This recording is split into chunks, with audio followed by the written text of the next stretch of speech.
Davi está vindo um ensaio das crianças aí, ó. Aleluia, glória a Deus. Meus irmãos, abre a sua Bíblia em Levítico. Levítico capítulo 6. Nós vamos ler o verso de número 8. Levítico capítulo 6, nós vamos ler o verso 12 e 13. Nós vamos fazer duas leituras responsáveis. Levítico 8, verso 12 e 13. E Levítico 9, verso 24. Diz assim o texto, 6 e 12. O fogo, pois, sobre o altar arderá nele, não se apagará. Mas o sacerdote acenderá lenha nele cada manhã. E sobre ele porá em ordem o holocausto, e sobre ele queimará a gordura das ofertas pacíficas. O fogo arderá continuamente sobre o altar, e não se apagará. Capítulo 9, verso 24, diz assim: Porque o fogo saiu de diante do Senhor, e consumiu o holocausto e a gordura sobre o altar. O que vendo todo o povo jubilou e caiu sobre as suas faces. Senhor nosso Deus, eis aqui a tua palavra pura, santa, fiel, verdadeira. Palavra essa que penetra nas divisões mais profundas da nossa alma, Pai.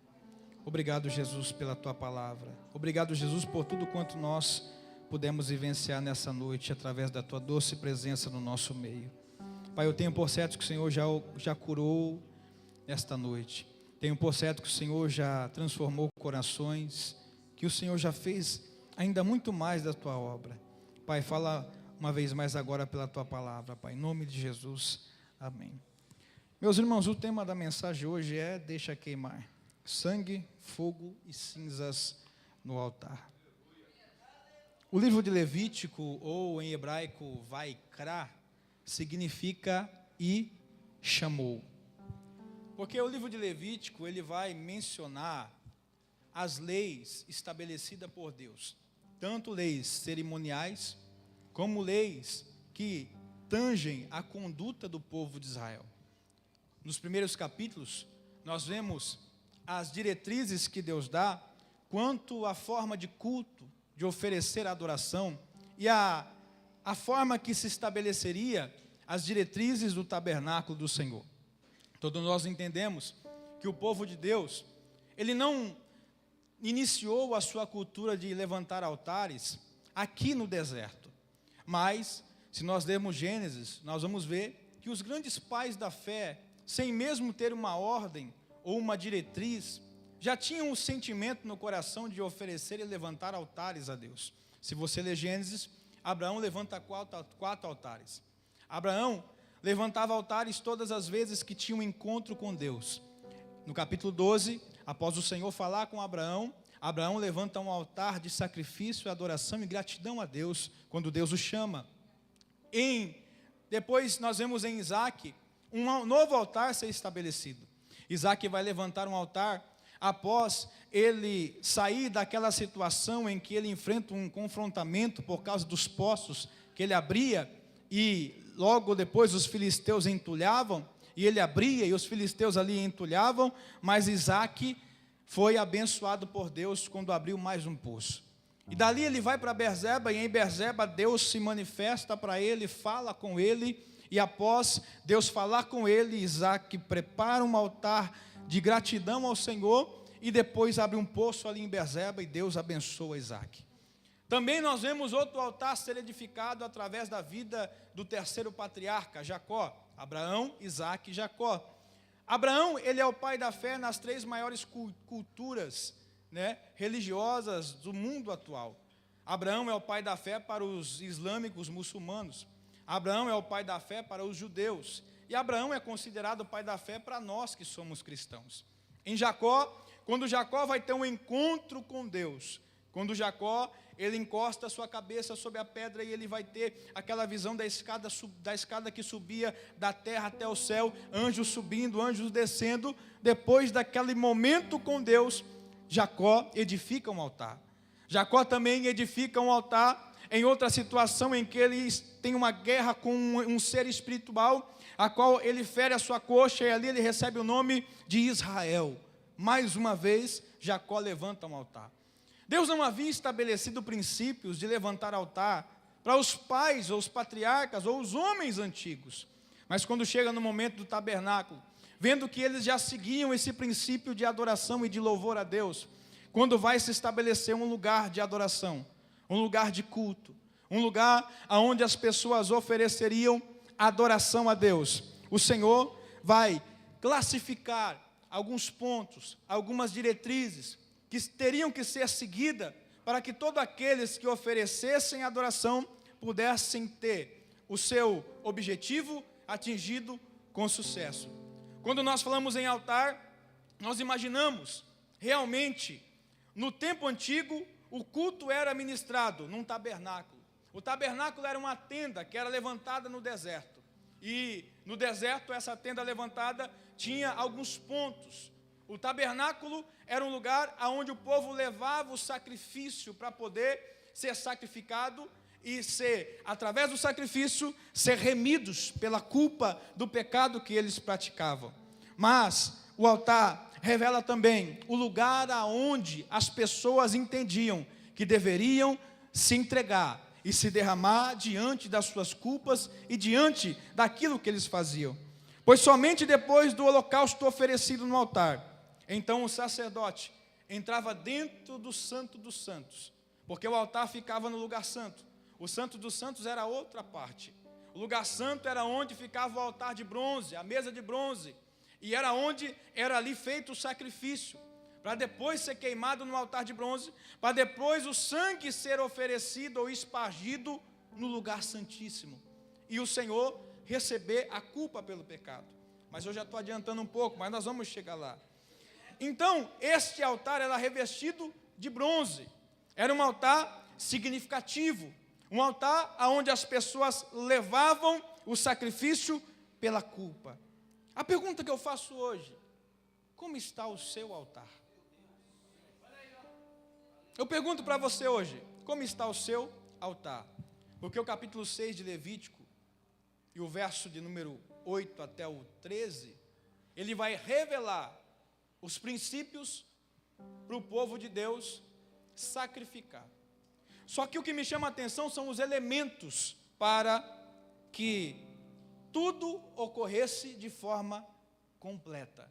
A primeira coisa que não pode faltar no altar é o sacrifício, o sangue. No capítulo 6, verso 8 e 9 diz: o Senhor disse a Moisés: ordene a Arão e a seus filhos, dizendo: esta é a lei a respeito do holocausto. O holocausto ficará sobre a brasa do altar, toda a noite até pela manhã, e o fogo no altar nunca poderá ser apagado. Aqui Deus dá a direção para Moisés. Aqui Deus mostra como é que tem que ser. No capítulo 6, Deus mostra como vai ser. No capítulo 9, Deus mostra como aconteceu. Então, a primeira coisa que acontece no altar é o holocausto. O holocausto é o sacrifício do animal inteiro, era o sacrifício do animal completo, inteiro.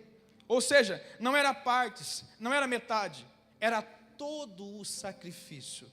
Não podia faltar nada, tinha que ser entregue um animal inteiro. Então, com o derramamento do sangue era símbolo do perdão dos pecados. Antes de oferecer o sacrifício, a pessoa, vem aqui, vou livrar você hoje, Davi. Deixa eu pegar alguém aqui, para fazer o teatrinho comigo aqui. Vem aqui, Tauber. Presta atenção para você entender. O Tauber é o cordeiro, tá? Que você está levando para ser sacrificado. Então, no lugar santo tinha a mesa de bronze, que era o lugar onde era imolado o cordeiro. Do lado da mesa de bronze, na frente, tinha o altar, um lugar grande revestido de bronze, aonde o sacrifício seria colocado e queimado completo. O rito era, antes do altar, antes do sacrifício ser concluído, a primeira etapa era que quem sacrificava tinha que colocar a mão sobre a cabeça do animal. Isso simbolizava a transferência de culpa. E a pessoa que colocava a mão na cabeça do animal, ela tinha que pegar e cortar o seu pescoço, ou degolar ou imolar o animal. Isso significava que a partir daquele momento, enquanto o sangue estava espargindo, estava se transferindo a culpa da pessoa para o animal que estava sendo. Espera aí, transferência de?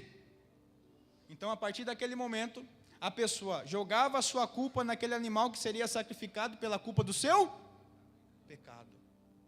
Você perdeu de dar um glória aí, viu? Espera aí, então quer dizer que foi transferida a culpa para o cordeiro. Vai lá, Talber.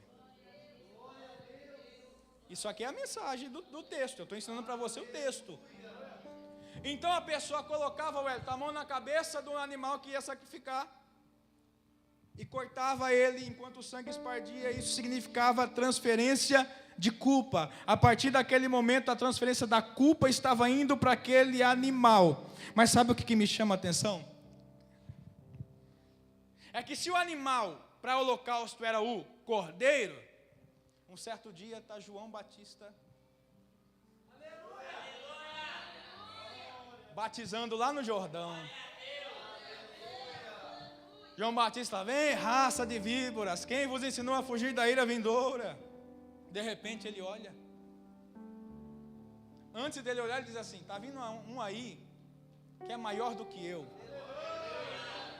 eu não sou digno nem de desatar a sandália dos seus pés. João capítulo 1, verso 29. Então quando João fala isso, Jesus já está vindo já. De repente Jesus olha, ele vai gritar: eis aí o Cordeiro de Deus. Eis aí aquele a qual vai ser transferida a minha culpa e a sua culpa. Enquanto o rito da lei era assim, nós vivemos agora o rito da graça. A culpa do nosso pecado foi transferida para quem? Então Jesus, o texto sagrado vai dizer: Ele levou sobre si as nossas enfermidades. O castigo que nos trouxe a paz estava sobre Ele, e pelas suas pisaduras nós fomos sarados. Como ovelha muda foi levada ao matadouro, e não abriu a sua boca. Ei, meu querido, no Antigo Testamento sacrificava um cordeiro, um animal, holocausto inteiro, holocausto completo. Não era metade, era completo. Mas na graça teve o sacrifício inteiro e completo de um homem chamado Jesus Cristo. Ao mesmo tempo que ele era homem, ele também era Deus. Ele veio como homem, mas ele revelou ainda mais Deus na vida dele através de tudo que ele fazia. Eu vim pregar a Bíblia para o teu coração hoje. Então não podia faltar sacrifício, sangue. A segunda coisa que não poderia faltar eram as cinzas. Agora eu vou apertar um pouco, porque as cinzas, elas precisariam ser retiradas, porque as cinzas simbolizavam e simbolizam o pecado. Então todas as vezes que o altar era aceso e que o sacrifício era colocado, depois outro sacrifício iria se iniciar. Só que as cinzas ficavam.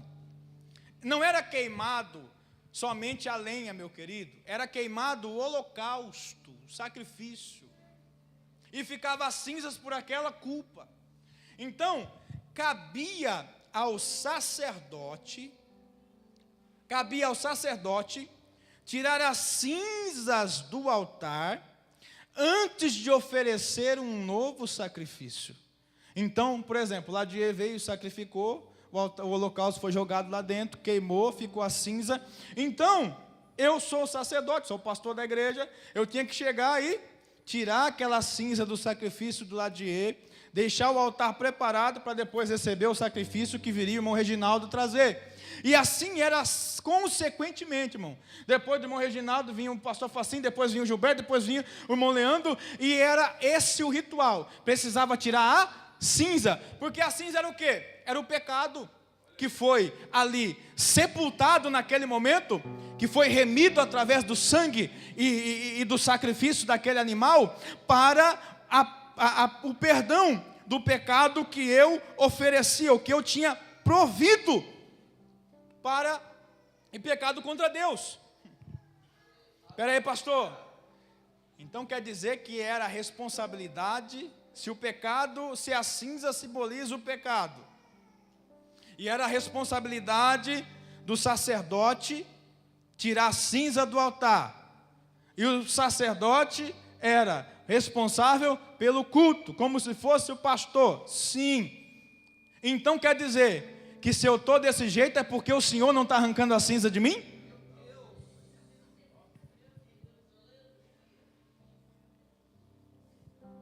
Porque tem alguém que vai pensar assim: não, então se eu estou desse jeito aqui é porque a culpa é do pastor, não está pregando direito. A culpa é do pastor que não está me corrigindo. O senhor é o sacerdote, o senhor tem que me mostrar o caminho. Então o senhor tem que limpar minha cinza todo dia. Aí, mas nós estamos na graça. Aprenda agora, na graça é cada um que tira a cinza e limpa o altar para acender o fogo. Ei, meu querido, eu não sou culpado de você pecar todo dia, miserável, é você mesmo. Se você peca por conta própria, os ritos sacerdotais já acabaram faz tempo na graça. Então não queira colocar a culpa nos outros por causa do pecado que você pratica todo dia. Então, prova, pastor. Se o papel do sacerdote é tirar a cinza, esse é o seu papel. Pois se é o papel do pastor conduzir o rebanho, não é? Se eu estou assim, a culpa é do pastor. Ah, meu irmão, pega essa e come. 1 Pedro 2:9. Mas vós sois a geração eleita, o sacerdócio real. Espera aí, pastor, o que está falando a palavra? É vocês. Vós sois a geração eleita, o sacerdócio real, o povo adquirido. Então quer dizer que eu sou responsável por tirar a cinza do meu altar. Você é responsável por tirar a cinza do teu altar. A graça, meu querido, nos fez sacerdócio. E se nós temos o sacerdócio, a responsabilidade é nossa. Se eu pecar, a responsabilidade é minha. Se você peca, a responsabilidade é sua. Então, meu querido, a responsabilidade de tirar a cinza do altar é tua, não é do teu pastor, não. É tua, não é da dirigente. É tua, não é de quem faz campanha de oração, não. É tua responsabilidade de manter o seu altar limpo para o próximo sacrifício. Está anotando aí? Então não é responsabilidade do seu pastor tirar a cinza do teu altar. Não é responsabilidade do teu irmão tirar a cinza do teu altar. 1 Pedro vai dizer que você é geração eleita, sacerdócio real, nação santa, povo adquirido, para que anuncieis a virtude daquele que vos chamou das trevas para a maravilhosa luz. Então, meu querido, cria vergonha na cara.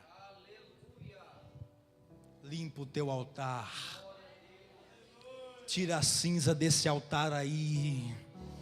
Tira esse pecado aí para fora. E sabe uma das coisas que o sacerdote fazia? Ele tirava a cinza do altar, porque o altar precisava ser limpo para ser usado novamente. E até as roupas do sacerdote que eram usadas e sujas tinham que ser trocadas por outras vestes limpas. Então peraí, toda vez que o sacerdote sacrificava por alguém, tinha que trocar a veste? Tinha.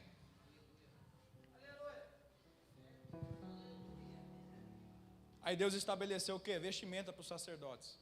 Se você ler Levítico, lê toda... Eu vou falar porque eu sou pastor da igreja, eu posso. Até o seu jeito de vestir, Deus vê, viu? Até o teu comportamento da vestimenta, Deus conhece, tá? Deus não chamou para você ficar mostrando o corpo para ninguém não, viu? Se você é nação santa, sacerdócio real, então a sua vestimenta tem que ser santa. Como diz o pastor Edgar, se gostar, coma muito. Se não gostar, coma pouco. Ou então vai lá para Seixonoye ou para Bolinha de Neve. Lá você pode fazer tudo que você quiser. Eu estou ensinando você na palavra de Deus. Deixa queimar. Pregar a Bíblia é isso aqui, irmão. Porque todo texto sem contexto é pretexto. Isso é língua portuguesa.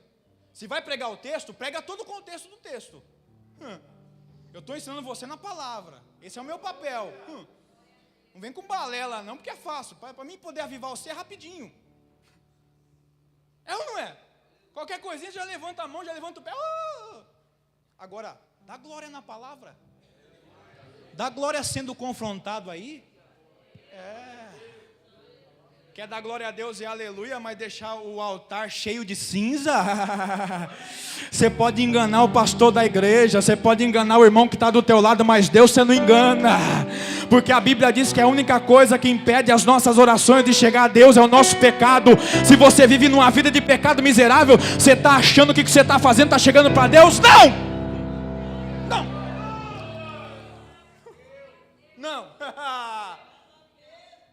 Se você está achando que está chegando para Deus, meu querido, eu posso pregar isso aqui, porque o que está aqui é mentira. Se for para servir Jesus, vive a palavra. Ande na palavra, sinta a palavra, cheire a palavra, vive a palavra, come a palavra. Chega uma hora que esgota a gente. Eu quero conhecer Jesus, mas estava adulterando. Eu quero conhecer Jesus, mas estava fornicando. Eu quero conhecer Jesus, mas estava lá se masturbando.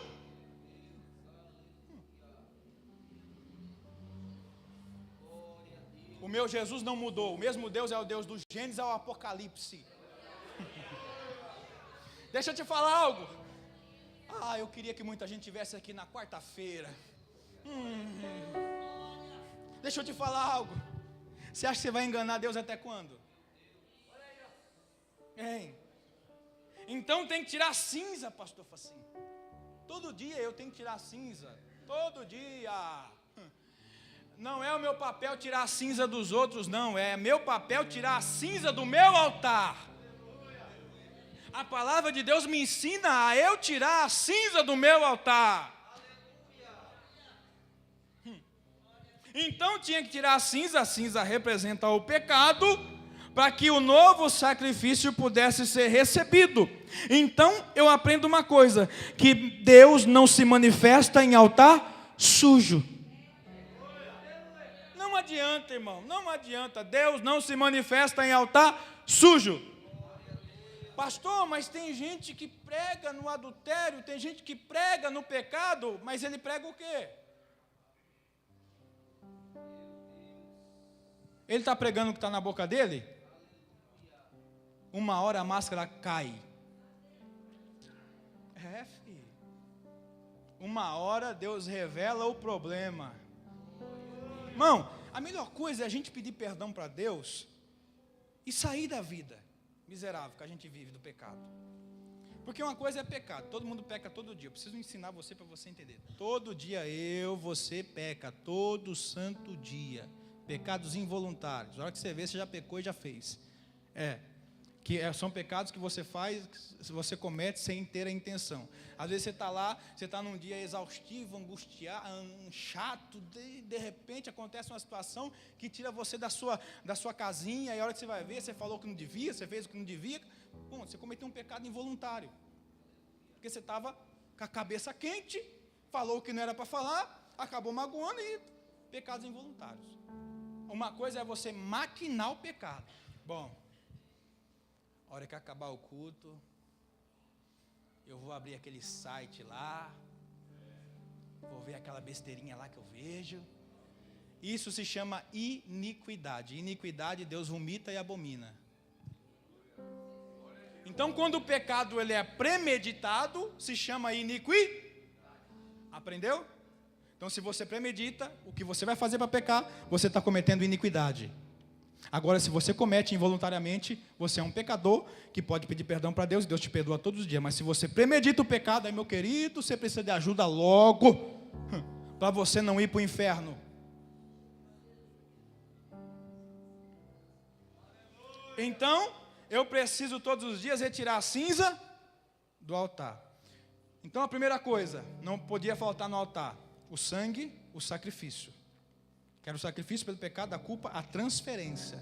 A segunda coisa que não podia faltar no altar era a retirada da cinza. Porque toda vez que fazia um sacrifício novo, o sacerdote tinha que trocar a vestimenta, aquela cinza tinha que sair do altar para que o novo sacrifício pudesse acontecer. Isso nos ensina que todos os dias nós temos que buscar a santificação. Buscar a santificação sem a qual ninguém verá a Deus. Isso está na palavra. Então nós temos que buscar se santificar todos os dias. Por quê? Porque todos os dias nós cometemos falha. Então todos os dias nós temos que tirar a cinza do pecado. Todos os dias nós temos que tirar a cinza de uma vida miserável, de uma vida que não agrada a Deus, para poder receber o quê? Aí vem o terceiro elemento. Porque Deus não manifesta o fogo se o altar tiver de qualquer. O que Elias fez, irmãos, quando ele viu o altar destruído?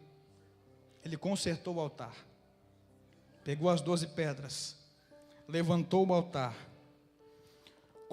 fez um rego em volta do altar, água, jogou água em cima do sacrifício, e depois ele orou para Deus, que Deus mandasse fogo do céu, porque o Deus que respondesse com fogo, esse era o Senhor. Agora você vai aprender uma máxima sobre o altar. Levítico capítulo 9.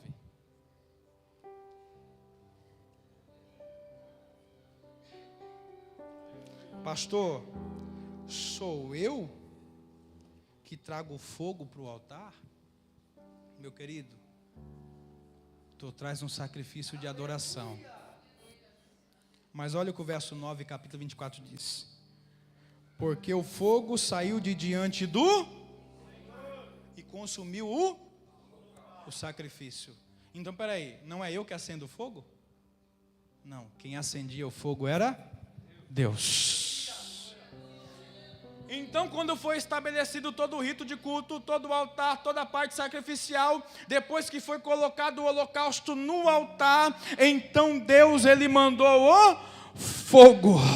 Aí Levítico 6 e 13 entra em evidência. Por quê? Porque a Bíblia diz assim, que o fogo arderá continuamente sobre o altar e não se apagará. Como assim, pastor? Agora você vai entender. Quando o altar foi estabelecido, o primeiro sacrifício foi oferecido, então Deus mandou o fogo para o altar, porque eu não levanto fogo no altar, eu não coloco fogo no altar. A única coisa que eu trago é o sacrifício, o altar limpo da cinza e a lenha, porque o fogo só quem manda é Deus, aleluia.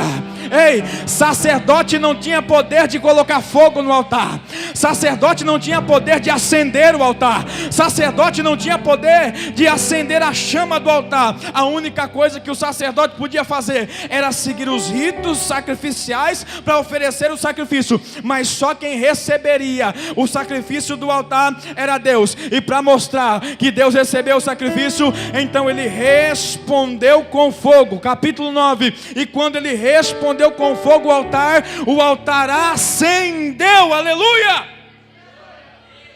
Pega mais essa agora. Então, a partir do momento que Deus acendeu o fogo no altar, o sacerdote não podia mais deixar o fogo apagar. Aí Levítico 6 e 13 entra em ação. O fogo arderá continuamente. Fala de continuidade. Então quer dizer que cabia ao sacerdote não deixar a chama apagar. Sacerdócio real, povo adquirido. Você está mantendo a chama acesa aí? Ou a chama apagou? A chama está acesa aí ou ela já apagou? Ou a sua chama é aquele foguinho que só acende no congresso?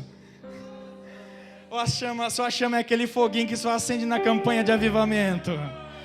Ou a chama sua é aquele foguinho que só acende no culto espiritual, aquele culto pentecostal? Ei, meu querido, a chama tem que ser mantida acesa todo santo dia. Ei, está na hora da gente começar a tirar a máscara de uma falsa espiritualidade e começar a usar a nossa cara lavada. Ei, é essa aqui, ó, a cara lavada, e começar a viver uma santidade verdadeira com Deus.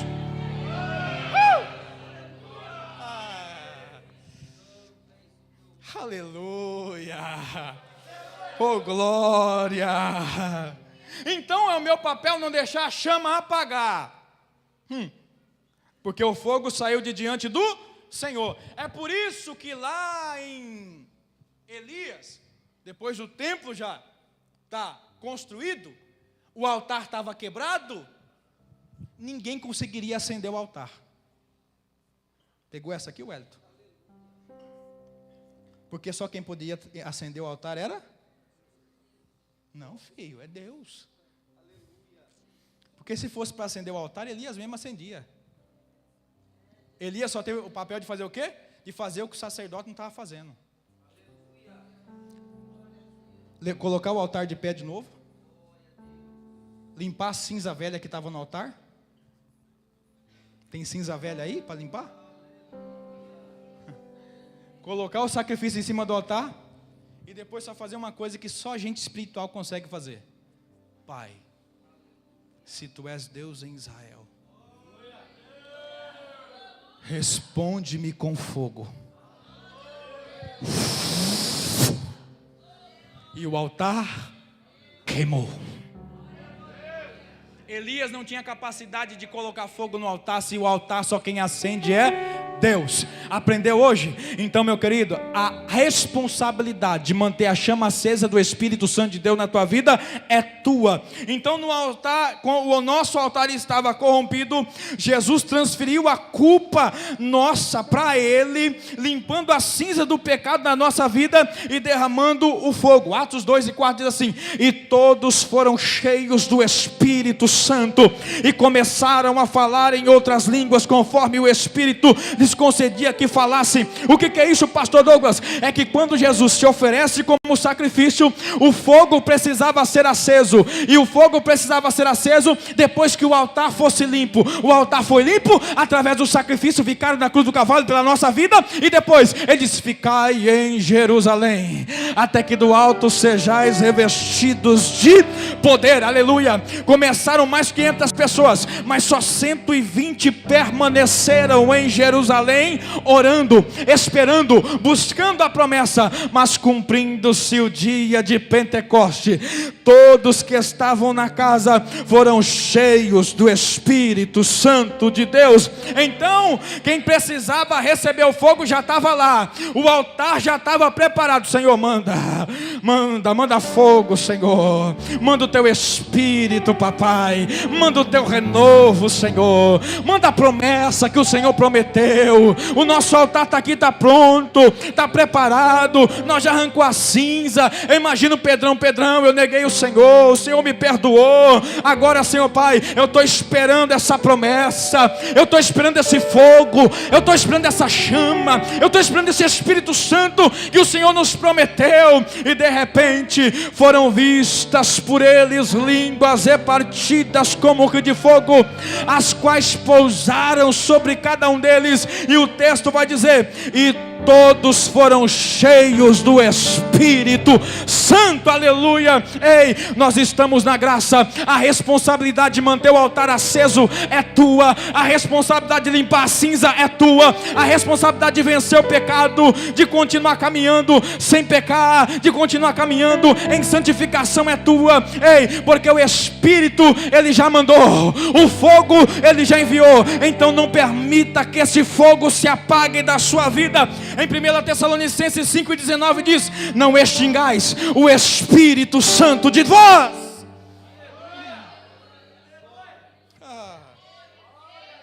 Não deixe apagar a chama do Espírito Santo.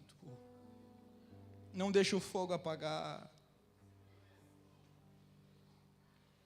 Chegue vazio, mas vazio das cinzas, e saia cheio da presença de Deus. cheio da graça, da glória. E sabe depois qual era o resultado final? E agora eu corro para concluir. Oh glória. O sacerdote pegava aquela brasa viva do altar do holocausto. Entrava dentro do Santo dos Santos, Mateus. Olha que coisa linda, irmã Adriana. Depois que o altar recebia o sacrifício, o fogo queimava aquele sacrifício. Então o sumo sacerdote, que era quem tinha acesso ao Santo dos Santos, pegava a brasa do altar, pegava o sangue que havia sido cortado, espargido, e levava para onde? Para o Santo dos Santos. O Santo dos Santos era onde ficava a Arca da Aliança. Aleluia. Nossa, pastor, o que é isso? Escola dominical, vem aprender. O bom é que tinha um monte de jovem aqui na escola dominical. Estava lotado de jovem. Eu não ia aguentar lá, não ia aguentar. Vocês foram mexer com o pastor de vocês, gente. É bom que na próxima semana eles vão estar, né? Vai estar lotado de jovem aqui, né? Na escola. Glória a Deus. A irmã Marta já deu uma risada lá, ó.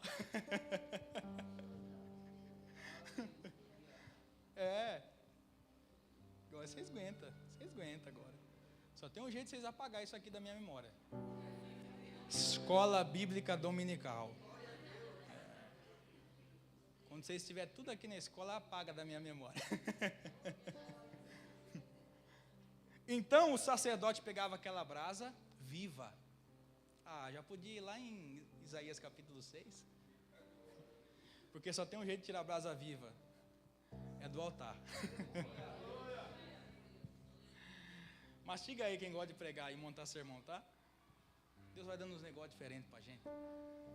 E ele pegava aquela brasa, aquele sangue que foi espargido, aí eles atravessava o véu, entrava dentro do lugar santo, chamado Santo dos Santos, ou lugar santíssimo, que só o sumo sacerdote podia entrar, tá?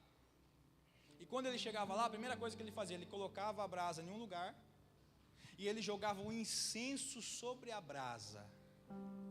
E o incenso jogado na brasa, ele começava a fazer fumaça. Ele jogava ali o sangue em cima do propiciatório, que era a tampa da Arca da Aliança, onde ficavam os dois querubins. Aula hoje, tá? Jogava no propiciatório o sangue, que simbolizava a culpa, o perdão pela culpa. E depois, olha a diferença de ambiente, irmão. Então Deus mandou o fogo no altar, no lugar santo. No lugar santíssimo era oferecido o sacrifício pelo sangue espargido pelo pecado. A brasa que era tirada do altar, do holocausto, era colocado em um lugar onde era colocado o incenso com o incensário, no incensário. E depois que o sangue era espargido, Deus não manifestava, Mateus, enquanto a fumaça do incensário não tomasse conta do ambiente. Então, enquanto o sacerdote ficava lá balançando o incensário e o ambiente enchendo de fumaça, a glória de Deus, o ambiente enchendo de fumaça. E quando o sacerdote não conseguia mais olhar para a ponta do seu nariz, aí Deus descia, recebia o sacrifício como oferta agradável a Deus. Outra coisa que eu aprendo aqui é que enquanto eu ficar vendo o meu umbiguinho, o meu nariz, enquanto o meu eu tomar conta de mim, Deus não se manifesta. Enquanto eu achar que eu sou o dono da verdade, que eu sou o reizinho, que eu sou a rainha, Deus não se manifesta. Tem que ter humilhação, aleluia. Aí vem Jesus, para concluir agora, vem Jesus, isso é rito sacrificial daquele tempo. Aí vem Jesus, se oferece por sacrifício pela minha vida, pela tua vida. E quando Jesus está lá na cruz, lá, de braços abertos, ele fala, tetelestai, está consumado. Quando Jesus fala, está consumado, ele fala, Pai, a ti entrego o meu espírito. A morte perdeu. Porque a morte não veio levar ele, mas ele entregou-se para o Pai, antes da morte chegar. E o texto vai dizer que naquele momento o véu se rasgou de cima até baixo. Então acabou esse negócio de somente o sacerdote entrar no Santo dos Santos para oferecer. Porque quando Jesus veio, ele ofereceu o sacrifício único e perfeito para mim e para você. Então eu e você tivemos acesso ao Santo dos Santos, aleluia. É por isso que você é sacerdócio real, é nação santa, é geração eleita. Então mantenha o seu altar aceso, mantenha o seu altar limpo e nunca perca a presença do Santo dos Santos de Deus sobre a tua vida. Aleluia! E para concluir, não deixa a chama apagar, deixa queimar. Aleluia! Meus irmãos, que essa palavra seja de alimento para o seu coração, para a sua vida e para a sua alma. Aprendeu? Mensagem positiva para você, dentro do texto, tá? Ficar voando, viajando lá na Macedônia, vindo para a Galácia, para depois. Isso aqui, irmão. Mensagem é isso aqui, no texto é isso aqui. Porque tem uns que pegam, irmão, vai lá na China, no Japão e prega o texto, prega a palavra. É fácil, simples. Prega a mensagem, prega a Bíblia. Você quer ver eu irritado e ninguém não pregar a Bíblia? Eu fico louco da cabeça. Prega a palavra de Deus, é simples, direta e objetiva. E clara, incendeia o nosso coração. Então, nunca deixe a chama se apagar de você. E se ficar bravo que o pastor pregou isso, conversa com ele lá. Conversa com ele lá, que depois no próximo culto ele dá uma pior. Eu acho que hoje foi mais leve que a de quarta, viu? A de quarta foi pior. Quem estava aqui comeu, e comeu dando glória a Deus e aleluia, irmão. Irmão, comeu sentindo a presença de Deus e falando em línguas, falando em mistério ou glória, e saiu aqui satisfeito. Então, meu querido, nunca aprenda uma coisa. Se sair daqui, é conversa de pregador. Saiu daqui, é conversa de pregador. Continua aqui, é palavra de Deus. Meus irmãos, eu preciso perguntar se tem alguém que quer aceitar a Cristo como Salvador nessa noite. Se tem alguém que quer reconciliar nessa noite. Se afastou dos caminhos do Senhor e hoje quer voltar para a casa do Pai. Talvez a cinza do seu altar. Aleluia, glória a Deus. Está vindo ali. Ô glória, será que você pode dar uma salva de palmas para Jesus? Meu querido, minha querida, talvez o seu altar